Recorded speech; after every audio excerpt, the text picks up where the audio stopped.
Toute l'actualité de la Première Ligue de ce mardi 1er février, les amis. Salut à tous. On n'a pas bougé. On est toujours ici dans mon petit bureau en France pour ce point média avec ses différents modules pour répondre à votre consommation. Le Real Madrid, le Barça, la Coupe d'Afrique, la Serie A et la Première Ligue aujourd'hui avec monsieur Frank Lampard au sortir de cette deadline mercato qui est en train de réaliser le gros coup, la révolution du côté d'Everton. Vous le savez, il est à la une de toute la presse anglaise. On va ouvrir cette presse britannique. Le temps pour moi de vous annoncer ce nouveau rendez-vous. Et ça, il me tient à cœur parce qu'il est avec mi hermana, ma sœur, ma confidente également et une super pro, une fusée. Vous le savez, c'est mademoiselle Aurore Thibault qui m'accompagne pour cette nouvelle aventure. Le Ruiz Club déboule sur Twitch, les amis, à partir de lundi prochain, 12h30. Comme tous les lundis, on va se retrouver pour quasiment 2 heures d'information et principalement autour du Real et du Barça. Correspondant sur place, plein de petits bonbons à vous fournir, toute l'actualité fraîche en direct et avec vous via le chat. Bien entendu, c'est dorénavant sur Twitch. Je vous glisse le petit lien direct. Abonnez-vous s'il vous plaît. On a besoin de votre énergie pour monter cette nouvelle plateforme. Le Ruiz Club sur Twitch, lundi prochain, 12h30, avec Aurore. Presse anglaise, donc avec Frank Lampard. Enfin, le successeur de Benitez, on le tient. Du côté d'Everton, on attendait Pereira, le Portugais. Finalement, les supporters ont dit non, on n'en veut pas de Pereira. Tagué, vous le savez, vous l'avez vu sur ces derniers jours sur le mur de Goodison Park. On veut du Lampard. On a eu du Lampard. Il est arrivé. Il est là pour cette révolution en moins de 24 heures. Dans cette dernière journée de mercato, il a réussi 2 gros coups, réalisé 2 gros coups. Van de Beek qui déboule de Manchester United et Dele Alli, les amis. Dele Alli de Tottenham qui file du côté d'Everton. Voilà les gros coups de la part de l'ami Frank Lampard. On parlera également et bien évidemment de Eriksen qui revient du côté de la Première Ligue. Voilà les gros titres avec notamment Van de Beek ici. Jamais dans les plans réellement de Manchester United. C'est le gros coup avec également, vous le voyez, Dele Alli for free. Voilà pourquoi c'est un bon coup de la part de Frank Lampard à la une vraiment de toute la presse. Vous le voyez avec ici ces petites vignettes. Van de Beek, Dele Alli qui arrive du côté d'Everton en situation très très délicate. Est-ce que Lampard va réussir ou non cette révolution? Donnez-moi votre avis également sur les réseaux sociaux avec le hashtag Ruiz Club. Voici le post du Twitter officiel d'Everton, c'était ce matin, vous le voyez, à 9h19, un nouveau mois, février, de nouveaux visages, ils sont là pour une nouvelle ère, on l'espère, Frank Lampard, Van de Beek et Dele Alli. Voilà qui est réglé du côté de Everton, avec notamment ici l'ami Van de Beek, c'était à la une également de toute la presse de Manchester, parce qu'on s'interrogeait sur son avenir. Voici la presse, on va parler de City, United, c'est ici, et donc cet accord trouvé pour Van de Beek. Je vous rappelle qu'il avait été longtemps sur les tablettes du Real Madrid, ces dernières saisons, et puis finalement il avait choisi la Première Ligue. Ça n'a pas marché à Manchester. Souhaitons-lui le meilleur du côté d'Everton avec Frank Lampard. J'en viens à Guardiola et à Manchester City. On n'a pas bougé durant ce mercato parce qu'on attend l'après. On attend ce numéro 9. On attend la bataille, bien évidemment, entre 2 hommes. Qui va aller chercher Guardiola? Il veut trouver le remplaçant d'Agüero. Bien évidemment, on a une pensée pour lui. Lui qui a mis un terme à sa carrière, vous le savez, avec ses quelques problèmes cardiaques qui avait pourtant signé du côté de Barcelone. Guardiola veut un numéro 9. Il a ces 2 hommes en ligne de mire. Harry Kane de Tottenham et bien entendu Haaland du Borussia Dortmund. Allez jeter un regard sur Facebook ou sur YouTube sur le module Barça. On parle également de l'ami Haaland dans les plans de Laporta. Voilà ce que veut Guardiola. Il veut un numéro 9. Vous le savez, on s'est délesté notamment de Ferran Torres, de David Silva, de 2-3 joueurs comme ça pour récupérer des fonds, préparer l'après. Pour l'instant, on alterne sur ces positions avec des faux numéros 9. Mais on veut pour autant un striker pour remplacer Agüero.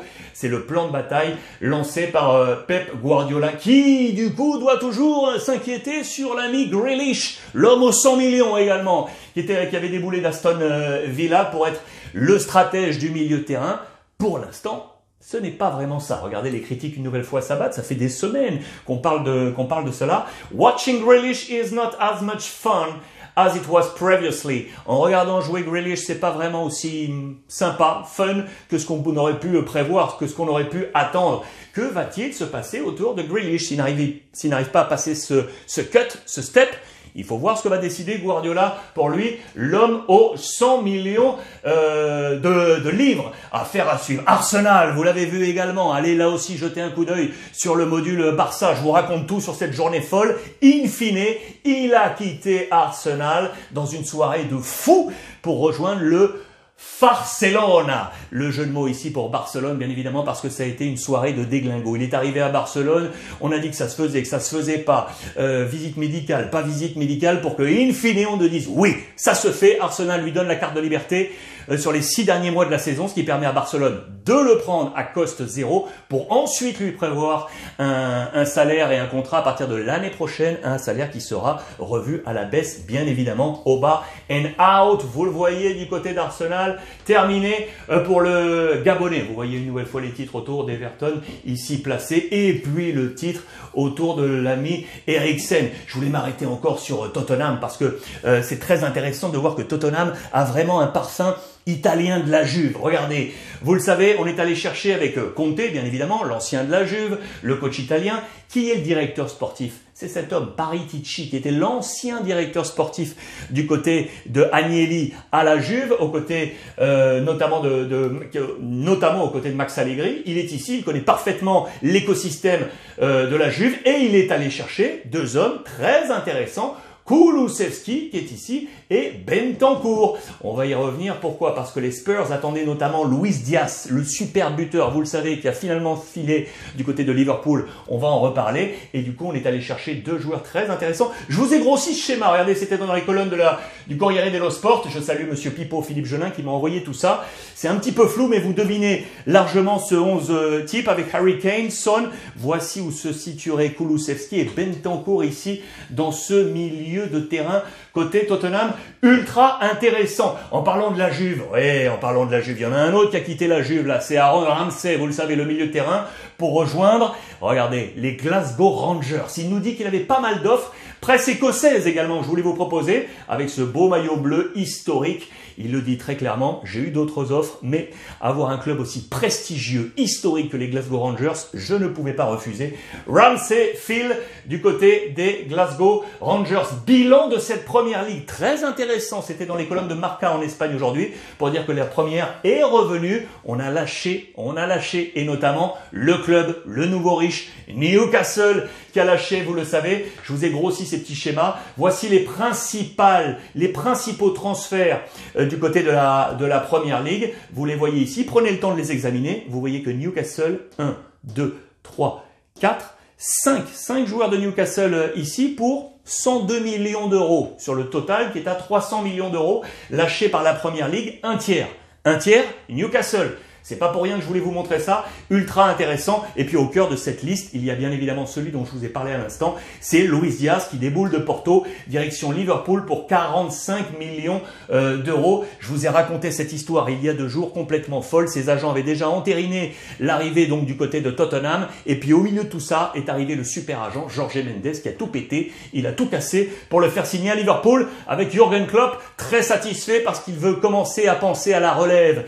de ces 3 attaquants, Salah, Mané, Firmino, plus Jota qui est arrivé dans le cœur du jeu. Ces 3 premiers sont en fin de contrat prochainement, Salah devrait prolonger. Il y a peut-être un doute sur Mané. Attention à voir ce qui va se passer autour de Mané. En attendant, il a récupéré déjà un homme fort qui va venir à la bataille dans la presse italienne. Il est là, Luis Diaz, un nouveau poumon offensif. Et puis je voulais terminer avec ça, c'est évident, quel plaisir. Quel plaisir. 7 mois après cette mésaventure, l'ami Eriksen, il est là. Il repart, les amis. Il repart à l'aventure. Lui qui avait été touché au cœur, on s'en souvient, avec ce maillot danois qui s'était effondré. La peur énorme de le voir succomber à cette crise. Il a résisté. Il est revenu. On se souvient de son pouce lâché sur le lit d'hôpital. Regardez ce dernier message officiel. Il signe en faveur de Brentford du côté de la Première Ligue. C'était hier à 9h14 du matin. Petite vidéo sur les réseaux sociaux. Le voici relancé et ça sera du côté du football anglais. C'est super de le voir. C'est super dans la presse espagnole.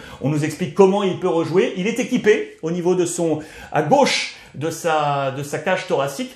Vous voyez ce petit schéma ici, c'est ce qu'on appelle en Espagne un DAI, un défibrillateur automatique implanté. C'est relié, vous le voyez, avec ici au niveau du cœur une tige avec des électrodes et un petit câble ici de 3 mm qui relie à cette sorte de pile, de batterie. On voit une petite boursouflure au niveau de la cage thoracique sur le côté, mais avec ça, il va pouvoir jouer au ballon et revenir. C'est absolument incroyable ce que la science aujourd'hui peut réaliser pour permettre à un sportif ainsi de haut niveau de revenir à son accomplissement via le sport. Il signe Brentford, le retour ainsi de Eriksen, c'est super. Le voici avec ce photomontage, ce maillot rouge et blanc à la une de toute la presse anglaise. Welcome back, monsieur Eriksen. Quel plaisir de le revoir sur les pelouses. Voilà pour ce point complet de la presse britannique, les amis. On se retrouve ce soir, hein. N'oubliez pas, ce soir, Brut Live, téléchargez l'application, elle est gratuite. Je vous le rappelle, sur l'App Store, bientôt sur Android, libre antenne, 19h, 20h, comme tous les soirs, via la caméra de nos téléphones respectifs. Et ce soir, on parlera mercato, bien évidemment, et peut-être Première Ligue. Je vous embrasse. Bon après-midi, à ce soir, et profitez des vôtres.